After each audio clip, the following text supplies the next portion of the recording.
So thanks for coming. Just as like a quick survey for myself, I know we have people in the College of Ed, we have faculty, we have grad students, we have undergrads, which is cool. Where are other people from?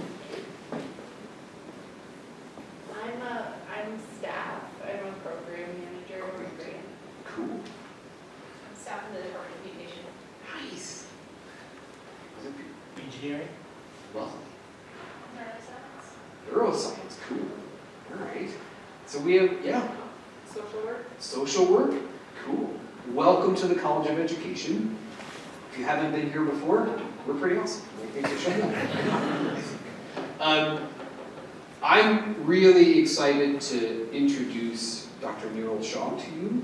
Dr. Shah and I have known each other for a decade, and we have lots of great conversations, and I'm going to put in our shameless pitch. If you are going to our Giant Education Conference, which is called AERA, it's next month, we have a session there about AI in education, so please come to that. It'll be a lot of fun. That's not what he's talking about today. That's what you think he's talking about today, so not what he's talking about today. Dr. Shah is an associate professor. I'm just reading off his website if you want to go find out more. He's an associate professor of learning sciences and human development at the University of Washington, which is where I did my PhD. He thinks a lot about how people learn anti-racism, and in a past life he did STEM education work, but if you ask him why, he'll tell you why he doesn't do that anymore. Interesting story.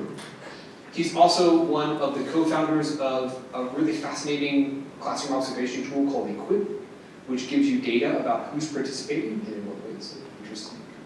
And I'm going to turn it over to you. We have really a lot of cool things to talk about. And then afterwards, there's supposed to be like a little reception. I'm not sure in which room that will happen. Hub. Thanks, Jim. Wait, where? Hub. The hub. The hub. So out there. So join us afterwards, and we can continue the conversation. But otherwise, I'll turn it over to you. Thanks, man. Do we need this, or do we want to? I'll take it. Now we're good.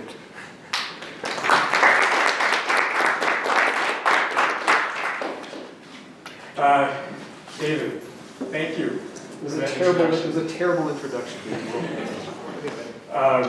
Thanks especially to you for helping to organize this visit, and to everyone behind the scenes that helps organize visits like this. These are not, there's a lot that goes on to pull these things off, so I appreciate that. Hello everyone. Good afternoon. Thanks for being here on a Friday. I did check with David. I'm like, Friday afternoon, are you sure? So it's nice to see you here. I have to say, it's a short visit, but I really enjoyed engaging with so many students, especially, many of you today, and also faculty colleagues, and getting to meet some new people. So it's been nice to get to know the community here. Thanks for having me. As David said, some of you know my past research in STEM education, where I spent many years trying to understand how race and racism operate in STEM classrooms. But over the past few years, I've turned my focus more squarely on questions of anti-racism. So what do we actually do to kind of move the needle against the racism we know still exists? As a learning scientist, I've become very interested in this topic of how and why adults learn anti-racism. I think this matters for many subfields across education, and it's nice to hear we have people from across campus today, so hopefully some of this will be, I'm interested to hear actually how this might be relevant to you in your context. But especially in teacher education, which specifically in the College of Ed, I know many of you are connected to that and care about that. So I'm going to talk a little bit about specific implications for teacher ed as well. This is new research I've been working on for a few years, and this is actually one of the first times I get to share this work publicly. So everything you see here is brand new, so I'm excited to share this talk with you. I want to start by asking you to think, personally, how you've changed over time when it comes to your views, your actions, your feelings related to all things race. For many of you, I'm guessing there's been some significant changes over time. From back when you were a kid, maybe to a decade ago, even as more recently, to a few years ago. And the question for me, and the core problem driving the research I'm going to share with you, is why? Right? Why did your relationship to racism change over time? How did you go from A to B? Right? That complex process, how did that happen? And to me, those kinds of changes constitute a learning process. And I think that has implications for how we design anti-racism education, and also how we study it as researchers. Now, anti-racism education for adult learners has a long history across a number of spaces. Right? It's been incorporated in the professional training of counselors, nurses, certainly teachers, but also in coursework for undergrads, right? And in the corporate world, right? In the form of corporate trainings. And in practice, there's a lot of variation in what we mean by anti-racism education. So it doesn't just mean one thing, right? It's been implemented in a lot of different ways. I think the historical context for this kind of work also matters. Right now, we're in a place in American history where skeptics of anti-racism education are ascendant. But even as it faces opposition and is being dismantled in many places, I think it's important to remember that things were really different even 5 years ago. So things can change quickly, and I think we should keep in mind that the current moment isn't forever.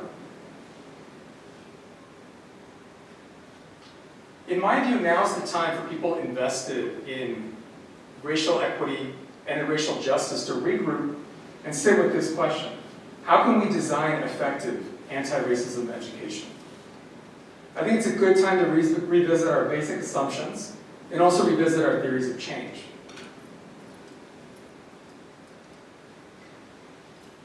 The foundation of effective anti-racism education, in my view, starts here, with an understanding of how people actually learn anti-racism. In the 1980s and 1990s, developmental psychologists like Janet Helms made important contributions to help us characterize different phases of anti-racist identity development. But those models don't say as much about the mechanisms of anti-racism learning, right? The how and why of how people go from point A to point B. So today I'm going to present a different approach to this problem by drawing on ideas from the field of learning sciences. Before I get into the research, I want to tell you a little bit about who I am and how I got here. I got my start in education as a high school math teacher. So I taught everything from pre-algebra all the way through AP calculus. And the school where I taught in California, nearly all of my students were Black, Latinx, and Southeast Asian. And because of that, my teaching raced from all these questions about how race and racism was operating and affecting students' learning experiences in classrooms. So that became the focus of my early research. Over the years, I've written about the racial discursive context of STEM classrooms, mainly in mathematics, but also in computer science. For example, how racist narratives like Asians are good at math not only dehumanize Asian learners, but also how narratives about STEM ability position Black and Latinx learners as both inferior intellectually, but also in terms of STEM competence.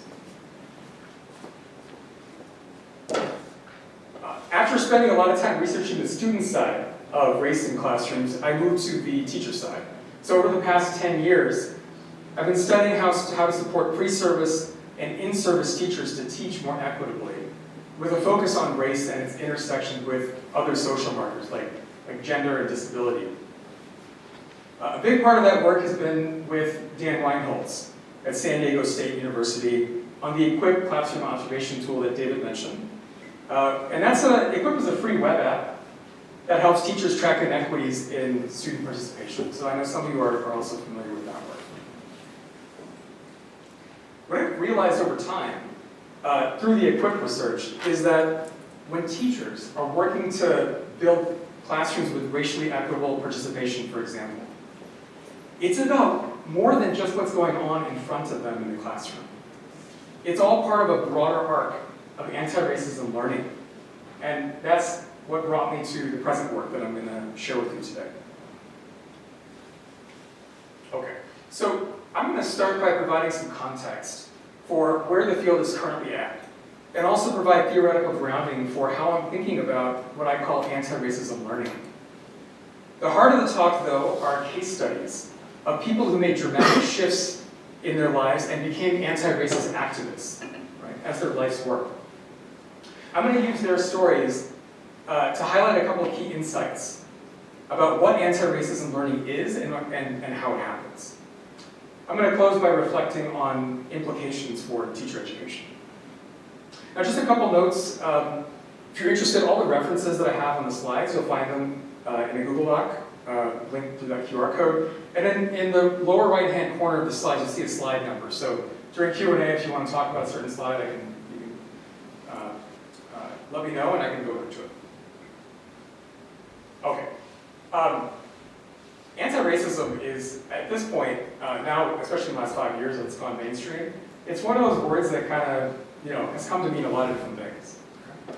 So what do we mean by this? In the research literature, the definition you see most often is that anti-racism means resisting racism. Now, I think that's right, but I would add that it's not only about resisting or dismantling racism, right? It's also about proactively building things that make BIPOC communities' lives better. So it's both a tearing down, but it's also a building up. Now, in the literature, you see some consensus, right? That anti-racism should be intersectional, right? That it should be about action rather than just awareness of racism. And finally, that in societies organized by white supremacy, anti-racism is mainly the work of white people, but that it also can be a useful way of describing some actions that BIPOC do to advance racial justice.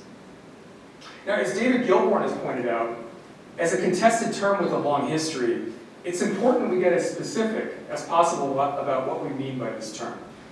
And if we don't, we risk anti-racism coming to mean both everything and nothing, right, all at once. So let me get a little more specific. So there's a lot I could say about the particulars of anti-racism. I'm just going to highlight 3 aspects for today. First is that I see anti-racism as a set of specific practices. Now, I don't mean that in a fixed way, like here's a list of 12 anti-racist practices. I see these practices as dynamic and context dependent. I'm emphasizing the frame of social practice because too often anti-racism gets reduced to an identity, right? Like being an anti-racist, becoming an anti-racist. Now, identity does matter when we're talking about anti-racism, but in my opinion, it's not only about who you are, right? It's really about what you do. It's something that you participate in.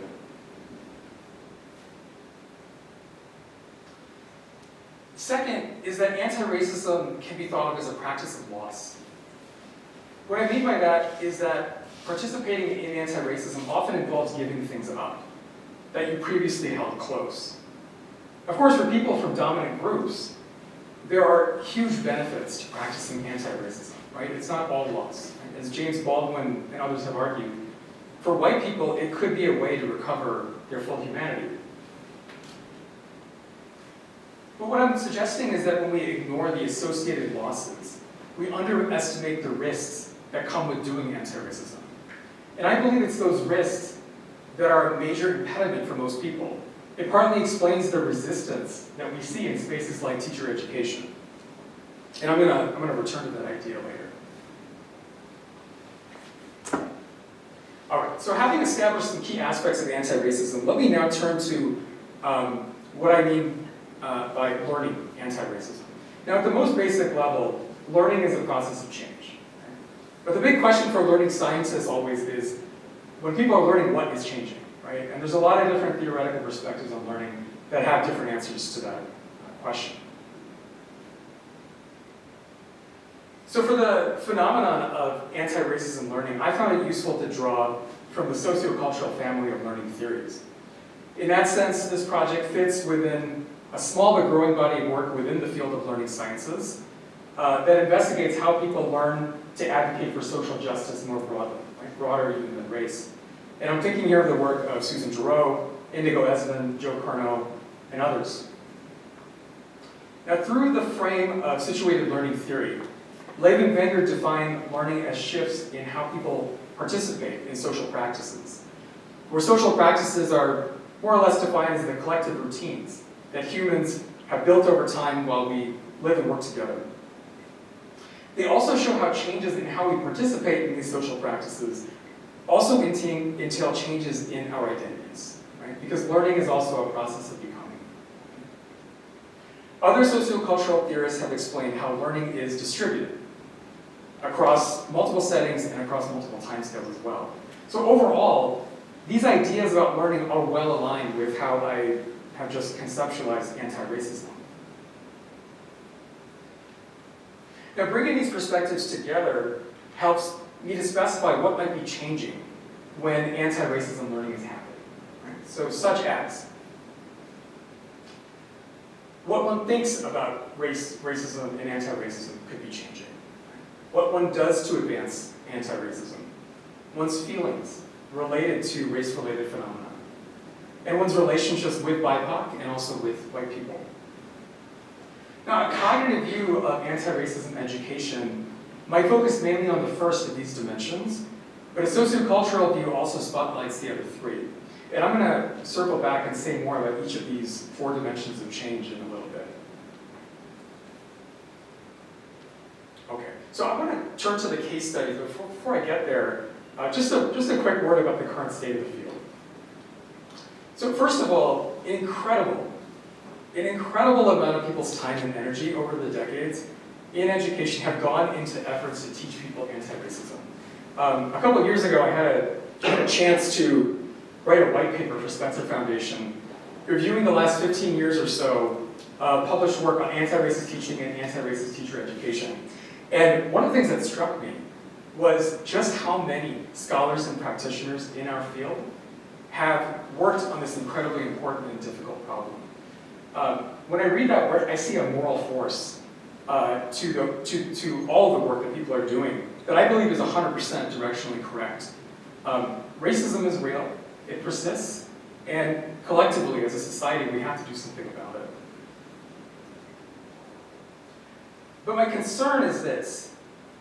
It's about the dominant theory of change driving most work in this area. It's what I call the if they only knew theory of change.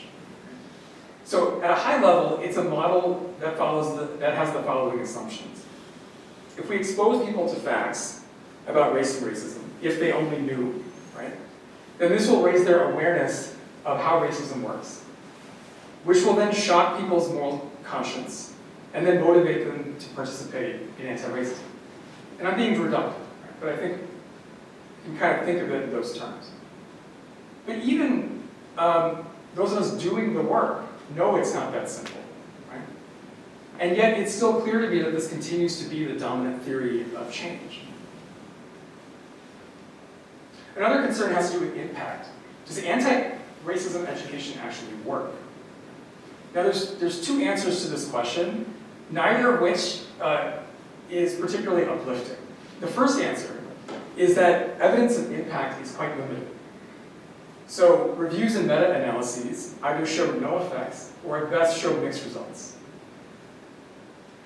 Now that's not great, but the second answer might be even worse, which is that we actually just don't know oftentimes how effective or ineffective our interventions are. A lot of the evidence out there is based on learners' self-reports, so whether they believe that they learned something during a workshop or a semester-long course. So that points to an assessment problem. Right? If we don't have systematic ways of assessing if people are learning anti-racism, then how can we know how to improve our designs of anti-racism education? I think what's missing right now is a robust, empirically grounded theory of how people learn anti-racism. And what I mean by that is a theory that lays out the what, the how, and the why, right? Of how anti-racism learning happens. So number 1, what specifically is changing when that learning is happening? Number 2, the mechanisms that produce those changes. And 3, people's motivations for making those changes, their why.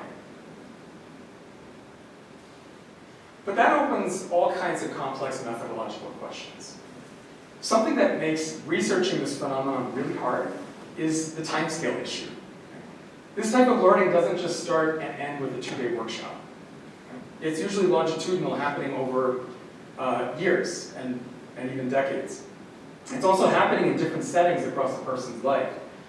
Now, ethnographic methods, which I've used in previous research, those would make sense here, right, for understanding these learning processes. But it's not easy to imagine an ethnographic study on that kind of time scale. So what does it look like to research this topic? Over the past few years, I've become interested in memoirs written by US-based anti-racist activists, both white and BIPOC activists. And I've developed a methodology for analyzing these memoirs in order to understand how and why adults learn anti-racism. So that's what I'm gonna show you. But apart from the research, I'll just say personally that reading these memoirs has been a real source of hope and inspiration for me.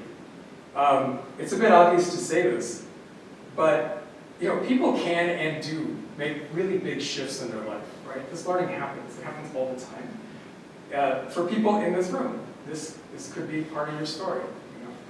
And I just think that in a reactionary time that we're currently in, I think it's really important to highlight that and remember it. One of the nice things about memoirs is that they address this timescale challenge. They offer a backdoor into what Fred Erickson calls an ethnography in time depth. It's also useful that as text, they constitute dense records of people's experiences. And because they're carefully edited and curated, the reader gets a sense of which events the memoir is considered to be most important in their own lives.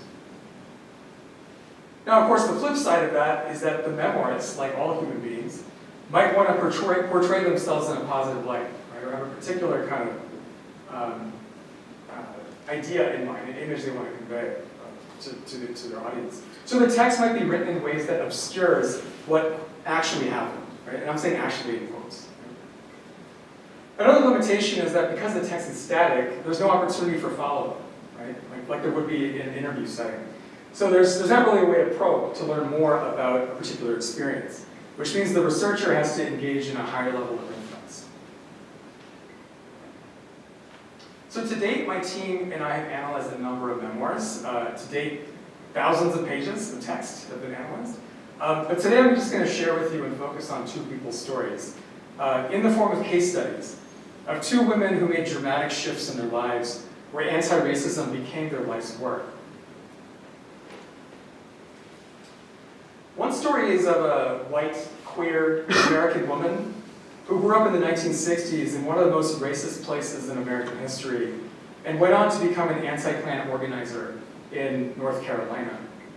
The second story is of a Chinese American woman who was born in 1950, got a PhD in philosophy, and then went on to become a legend in pro-black organizing movements in Detroit, Michigan. Now I want to acknowledge that activists represent the extreme end of people practicing anti-racism. But the thing is that they didn't always start out that way, right? They started out like most people who think, racism is bad, but aren't necessarily doing anything in a concerted way to fight racism. And what's useful about the memoir as a genre is that it lays out that journey, right? How they went from A to B in their own words. I also don't think that every person in the world has to become an activist in order for there to be less racism in the world. So studying activist learning can still tell us a lot about how anti-racism learning happens for a more typical person. Okay, so I'm going to begin by giving some background on both women and a high-level sketch of the arc of their anti-racism learning journey. Mav Segrist, has anyone read this memoir or heard of her? Oh, good. You get to learn about her. She's a remarkable person. She was born in Alabama, in the Deep South. And growing up in the 50s and 60s, many of you I know this, but this is the place of deep racism. And her parents were committed white supremacists. And Mav says in the memoir that unlike so-called red diaper babies, as a phrase maybe you've heard, on the political left, she was raised as a white diaper baby. But even as a teenager, Mav pushed back on the racism from her family and in her community. albeit in small ways, given that she was still a child at the time.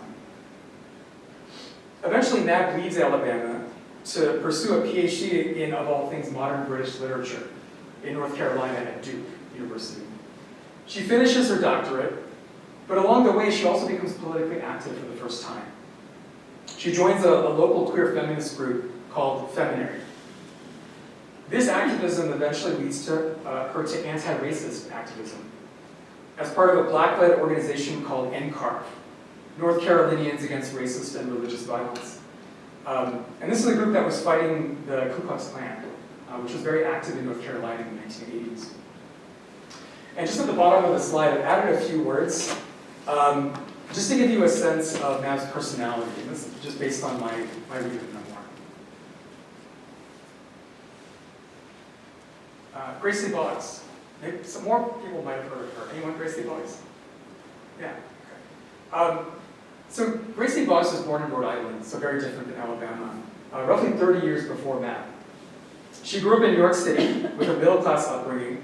Her dad was a Chinese immigrant and ran a couple of famous Chinese restaurants in the Times Square area. This is like 1920s, 30s timeframe.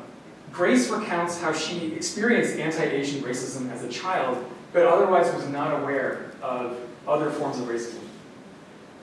So, just coincidentally, I didn't pick these cases because they both got PhDs. But Grace also got a PhD, but in philosophy, as I mentioned.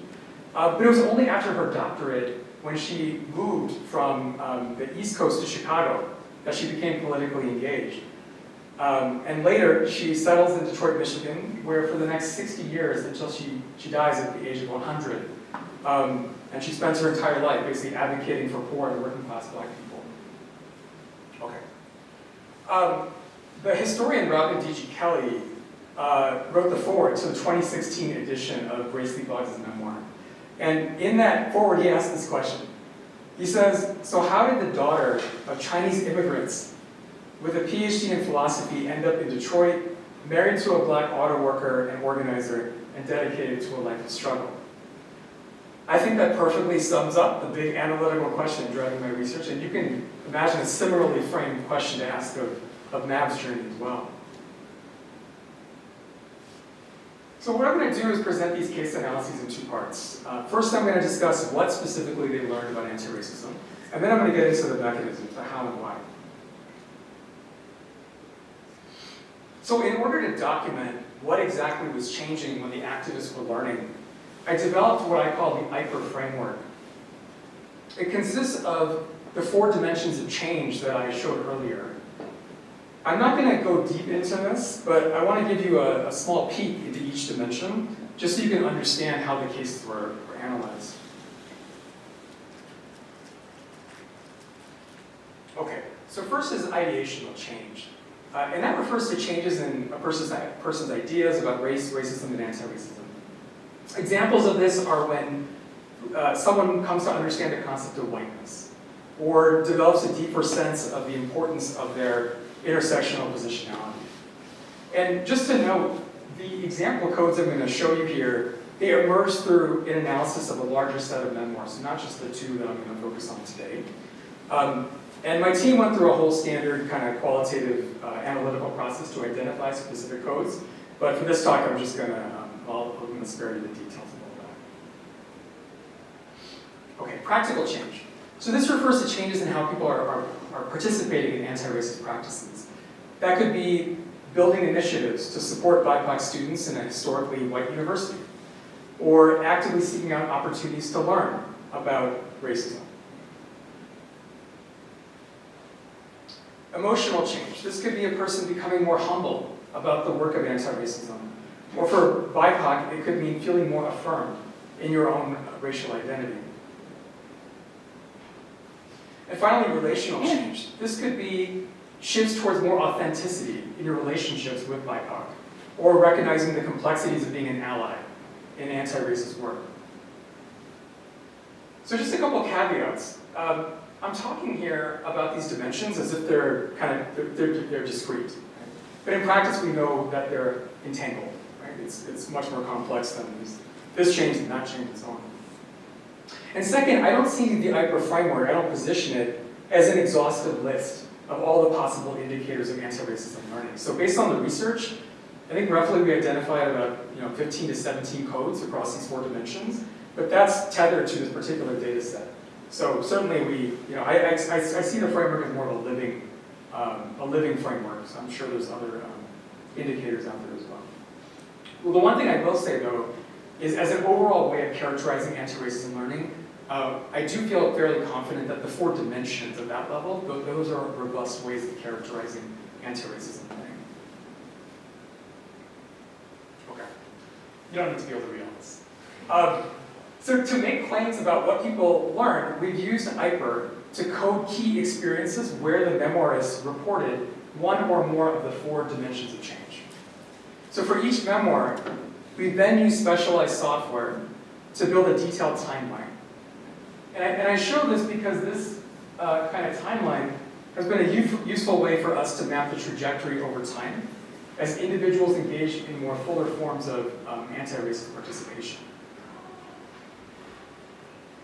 Now, for a given anti-racism learning journey, we find that there's basically 2 major phases. The first is the transition into anti-racist practice. And the second are the shifts that happen that deepen a person's participation in anti-racism.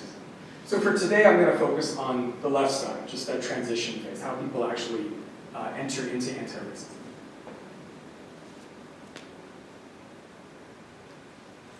So earlier I gave a bird's eye view of MAB's anti-racism learning journey. So that's what you see here. I'm going to show you 2 episodes of anti-racism learning from the memoir. One from the beginning of MAB's journey, the one in red, and one near the end of her transition phase, the one in green. So remember that the 1960s is a period of violent fights over desegregation. Right? And as a teenager, MAB's high school is in the process of being desegregated. Right? So this is happening in real time for her. It's not just on TV. And in the memoir, she tells this story of watching black students enter her school and how, for the first time, she begins to empathize with them. So in the quote I'm going to show, just a note, she's going to use the term Negro here to reflect the language of the times.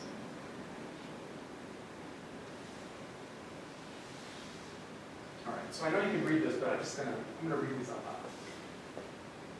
Then it was as if I were outside myself, looking down on Mab under the bushes, and the Negro children and the ring of policemen with their guns, and many of the white people with their hate.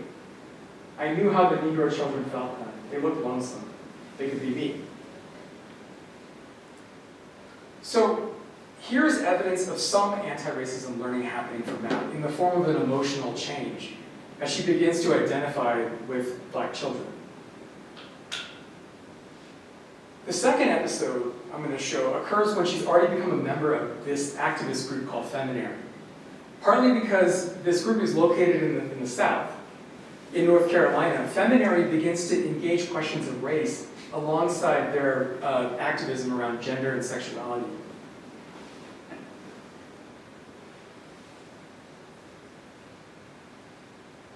So the more I read of history, the more I saw the bitter legacy from the splits of the women's rights movement in the late 19th century, in which white women leaders such as Susan B. Anthony attacked black men in racist ways because they had been given the vote and white women had not. So in this piece, you can see both a practical shift and an ideational shift for Mab. With respect to practice, she's actively seeking out opportunities to learn about histories of racism. And with respect to ideational change, you can see how she reports her ideas about the racialized nature of the women's movement, that those ideas are changing. Okay, so now let's turn to look at Grace's journey in a similar way. Remember that from childhood through her PhD, Grace is not politically active until she moves to Chicago, when she begins to interact with black communities for the first time. But in her personal life, up to that point, Grace does write about certain moments where anti-racism learnings happen. So I'm going to show you an excerpt from a time that she recalls where she resisted anti-black racism from an Asian acquaintance that she had invited over to her house for dinner.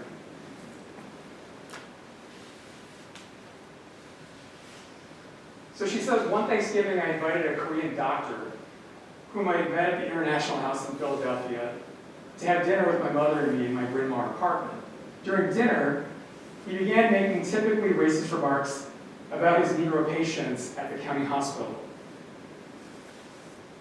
When he continued, despite my admonitions, I gave him his hat and showed him the door. So based on the IPER framework, this constitutes a clear example of a practical change for Grace. She's resisting racism at an interpersonal level.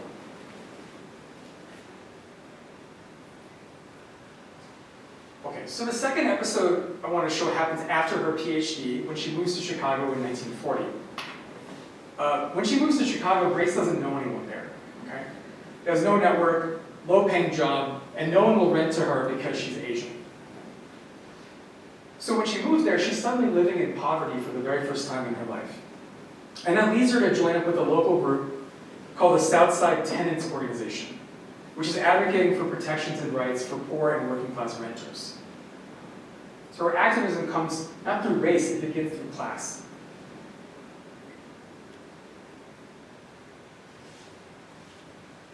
So she says, working with the Southside Tenants Organization was an eye-opener for me.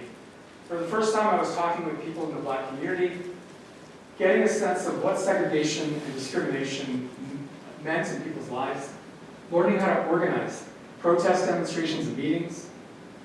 Up to that time, I had practically no contact with Black people.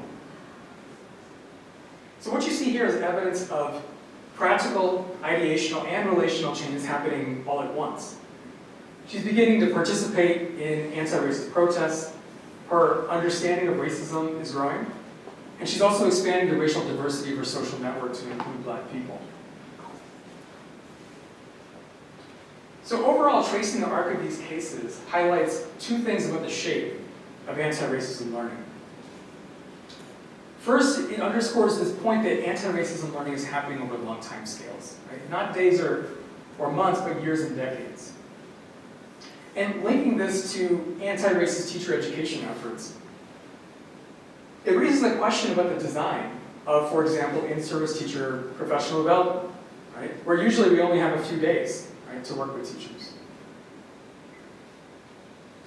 Second, notice also how both Mav's and Grace's learning is nonlinear. Right? Both women show early signs of participation in anti-racism, but it takes years, right, for them to come into sustained forms of anti-racism. To me, this raises the question about how we conceptualize learners' resistance in anti-racism education. Let's say you have a white pre-service teacher pushing back on your efforts to teach them about race, racism, anti-racism. How should we respond to that resistance? Especially if we know that anti-racism learning tends to unfold in fits and starts, right? It's not one at a time. So I just want to raise these questions for now, and at the end of the talk, we'll come back to them. Okay, so that's a way of characterizing what someone learns when anti-racism learning is happening. Now let's shift to thinking about the mechanisms of the learning. And for time, I'm just going to focus on one of the cases. I'm going to focus on Mav's case just to illustrate these ideas. So one way to explain how and why Mav learned anti-racism is in terms of a story around growing moral urgency. That as a child, Mav felt that something was wrong about racism, and that over time, as she learned more about how racism hurts communities, hurts society, she develops a moral urgency around it. And that leads her into this anti-Klan organizing.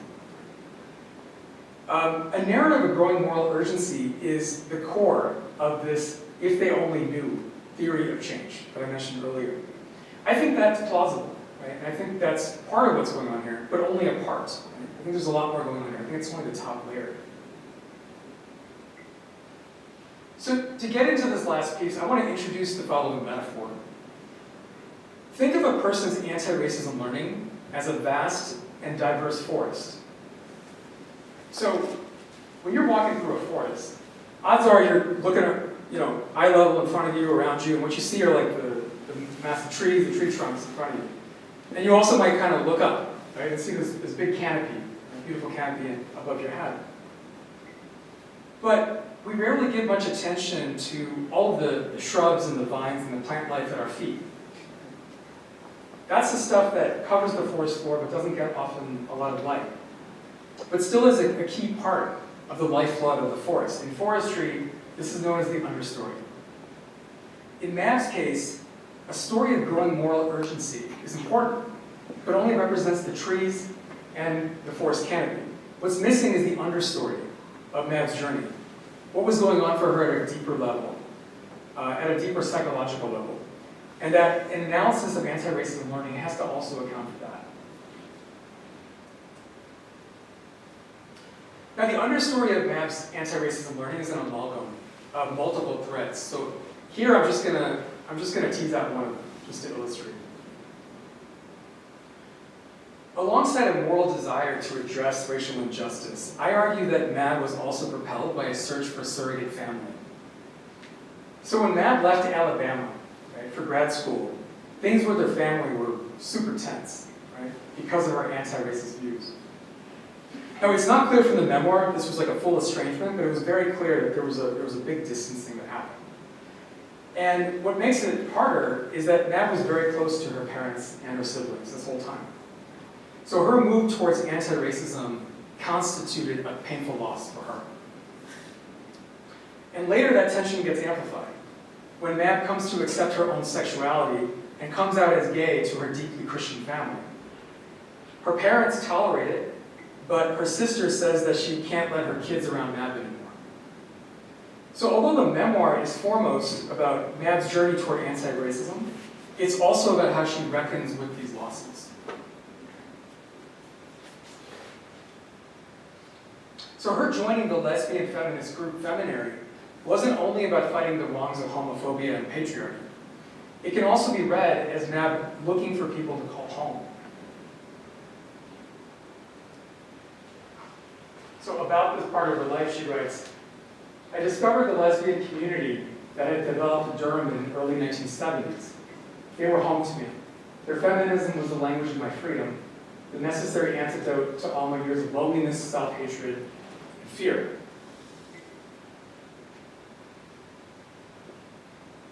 When Feminary breaks up in 1982, it also means the breakup of a found family that Mab had assembled. So one could argue when Feminary breaks up and she joins NCARF, right? North Carolinians Against Racist and Religious Violence. Joining NCARF is partly about reforming this surrogate family. In particular, she discovers a surrogate father of sorts in NCARF's leader, a black man named Reverend Wilson Lee.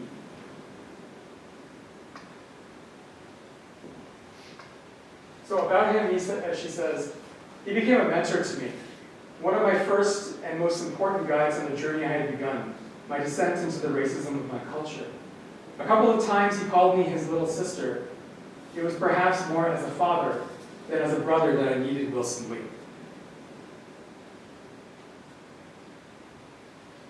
And then later, when she becomes more accepted by the NCARF community, Mab says that she now has two families. She has a white family and a black family. So my broader point here is that as we try to understand the mechanisms of anti-racism learning, we have to recognize that it's not like people are anti-racist in some settings and human beings in other settings. Right? People are human beings in every moment of their lives. And that means that people's reasons for pursuing anti-racism are tangled and multifarious. We practice anti-racism because it's the right thing to do, but not only because it's the right thing to do. When Mab is risking her life and organizing against the Klan, she doesn't stop being a daughter, seeking the love and approval of her parents, or a recently out lesbian, feeling lonely as she struggles with her sexual identity. She's still all those things too. She's just trying to do her best to fill deep human needs in her life. So there are always layers of understory that live beneath the top of the story.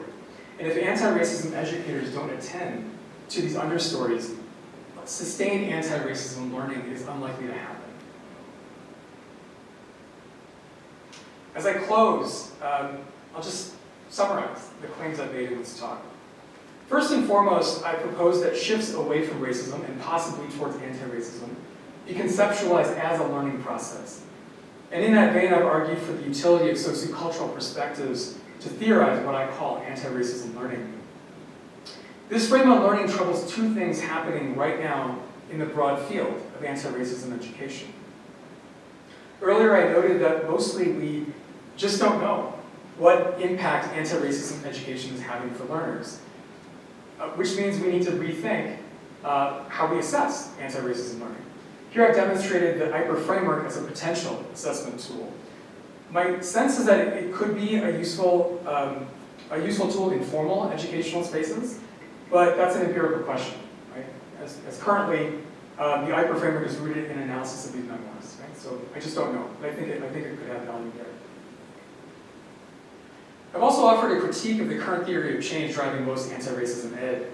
I see this theory as incomplete because it overemphasizes the development of moral conscience as a pathway to anti-racism. What I aim to show through case analysis is how much more is going on for people when they are learning anti-racism, how in some ways it goes much deeper than questions of race.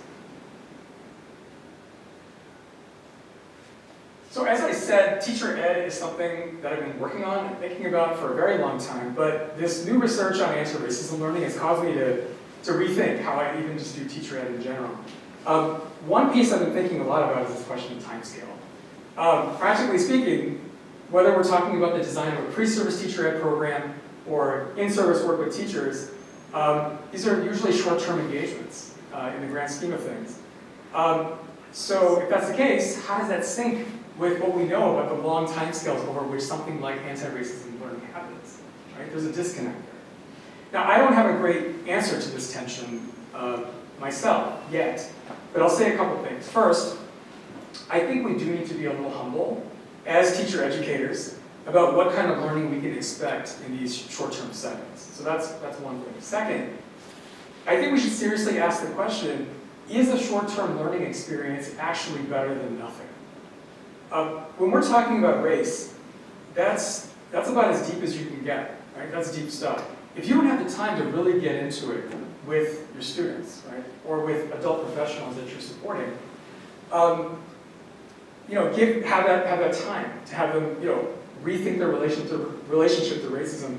Do we risk making things worse by opening a wound but not having the time to fully heal it? Now, there is probably a way to design short-term learning experiences in ways that set people up for longer arcs of learning, but I think that's something as a field we need to think more about. The second piece I find important is how we think about teachers' resistance to anti-racism learning. Most of the anti-racist teacher education literature consists of documenting teacher resistance, especially resistance by white teachers. Now, obviously that's a real problem. What concerns me, though, is how we as teacher educators tend to deal with it. Too often we get frustrated by that resistance and either dismiss the learner as a hopeless racist, or we try to squash the resistance through frames like white fragility. And look, I get it, right? As a person of color who's been doing this work for a very long time, white supremacy and other forms of racism are utterly exhausting, right? So to be in these spaces to do this work, it's very frustrating. But I think we have to think more deeply about where exactly this resistance is coming from. Just what are we putting at risk for people when we ask them to take up anti-racism for the first time? What are people actually afraid of losing? And to know that, we really have to know our students, right? How we design anti-racism education should open space for students to share the deep psychological subtext of their lives. As educators, we've got to find a way to do two things at once. On the one hand, we should hold learners accountable for even unintentional participation in racism. But on the other, we should also remember the messy humanity of every person we're asking to learn anti-racism. Thank you.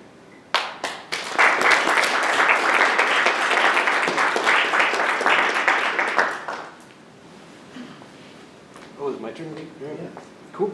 So we've got about 10-ish minutes for questions now, and then a reminder that we'll have a little reception afterwards, we would continue the conversation. But I got a mic, and I'm happy to wander around and find you if you have a question, comment, wonderment, reaction. I was just going to say, I think we wait time, but here you go. Thank you for the interesting talk, very thoughtful and interesting to hear about how you use memoirs as a way to kind of approach this. I have a question about your IPER framework, because I think it's really interesting to think about assessment and progress. It strikes me that the ideational component, is kind of foundational to the rest of the movement, even if there's kind of ebb and flow. And I wonder two things. One, in the research literature, is most of the literature focused on, in your estimation, kind of achieving that I in your IPER framework? And then do you have thoughts on what are the best ways or approaches to getting people to that kind of foundational stage? Yeah, lovely question, thank you. So the short answer to your first question is yes. That I think most of what folks are trying to do in anti-racism education, and I think it's usually framed in terms of critical consciousness, which is to promote some kind of ideational change. And I think the model is if we get that ideational change, then that will lead to changes in practice. So, there's a lot to say, more to say about that, but I think that's sort of the short version of that. What's interesting in, the work I didn't share today, which is all my work in teacher ed over the years around this equipped classroom observation tool. I've been thinking a lot about the relationship between ideational change and practical change, because what I've seen through that work, so the sort of long and short of that work is we developed a tool that you can generate quantitative analytics on participation patterns. So, for example, if this were a class, you could use the equip tool to tap every time someone participates, and you could customize it to track exactly what forms of participation you want to code. And you can break it down by social markers that you customize. Right? So if you want to look at racial patterns, raceability, intersectional patterns, it would tell you, hey, look, all black girls never get called on in this class, right? Or black boys get called on, but only for low-level questions, things like that. So for the last 10 years, we've been working with teachers generating these kinds of quantitative analytics, and that becomes a reflection for the teachers to think about what potential inequities are in their classrooms, and then try to action plan. Like, what do I do to remedy these inequities? What's been so interesting and surprised me going into that work is that what we found to be most effective is to, if we're working on racial inequity, for example, with a teacher, we don't actually start right off by talking about things like white privilege or whiteness or all these different constructs in race studies that have been documented and I think are legit. We actually start with the teacher's practice, right? So we focus on what's happening in your whole class discussion. And then we let the data kind of drive conversations, and sometimes it takes months for deeper inquiries into things like whiteness to come up, right? Because if we impose those ideas first, try to provoke an ideational change, we find we never really get to the practical change. And so that tells me that maybe there's something in sort of the order of operations of how we do this, which is, and that's in teacher ed, but I can see it applying in other fields as well. Start with the practice. And it requires a much more patient approach.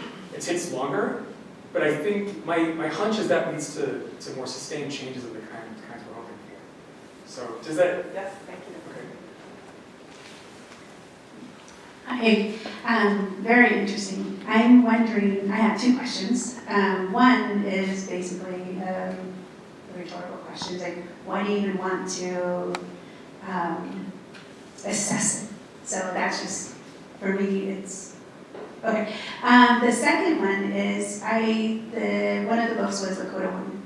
And I would not say that that was focused more on anti-racism, but more anti-colonialism.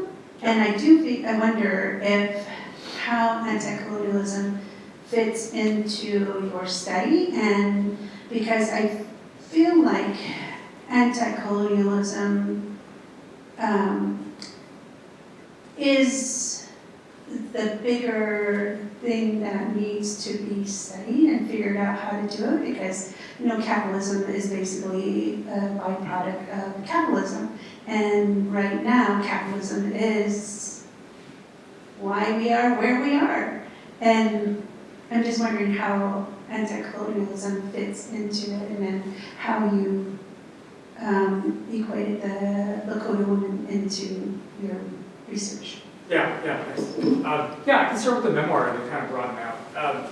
So yes, so agreed. I mean, Lakota Woman basically is the story of how this person basically got involved in the American Indian movement, right? So during the Civil Rights 1960s. And so most of that is about, you might call it anti-colonial learning, right? But there are parts of it that are about race, right? So it's not as, in terms of like a piece of data for my particular goals with this research, it's not the main memoir we've been analyzing, but there are aspects of it that actually been useful for trying to understand the phenomenon, so that's why it's included in the data set. To this question about sort of the relative importance of focusing on decoloniality or anti-colonialism in relation to anti-racism. So a lot to say there. I mean, I don't necessarily see them as either or, right? So that work is obviously very important. How I position it is, in my work, anti-racism is at the center, right? But as I take an intersectional approach, both to understanding racism but anti-racism, other forms of oppression are kind of in a hub and spoke kind of model, right? Things like patriarchy, right? Ableism, etc., colonialism. These things are also connected. So in some of these memoirs, the activism, or like in Grace's memoir, anti-capitalist activism was core to what she was doing, right? So if she were here, she would maybe object to, framing it only in terms of anti-racism. And I tried to kind of signal that it's intersectional work that she was engaged in. But I think that applies to how I see anti-colonialism in the work, which is, depending on the memoir, these are connected systems, right? And part of the ideational change related to intersectionality, we see that in the data, right? Where people are not just learning about racism, but they're also learning about colonialism, right? And its entanglement. And so that's how we see the connection between the two. I do have, I guess I Sure. do have the third question. Yeah. I'm wondering if I forgot her name, the one that you presented, and why she changed. Yes. It seemed like it was because it was focused on her and what was best for her, not necessarily what is good for others in society. It focused more on how do I get a family that accepts me? Not exactly. So what I'm arguing is that it's both, right? So the moral story is that outward-facing story, right? Like her commitments to Black communities in her case, right? And so that, I think, is absolutely true, right? And I've talked with Matt, right? Like she's still working and doing her thing, But it's also this other piece, right? It's that it's not just about feeling like this obligation to communities that aren't ours, or our community, but that there are some internal things that were good for her as well, right? And so that's the argument I'm making, is that I think we tend to focus on trying to build a critical consciousness so people can feel an empathy and obligation to other communities. But I think we also need to focus on what is going on inside for a person, right? And what's developed over time, the holes in their life that they're trying to fill as they kind of engage in these spaces. So it's both. So thanks for the great questions. I want to be conscious of time because it is Friday afternoon, and I appreciate you coming in. Let's give Dr. Niral Shah one more round of applause.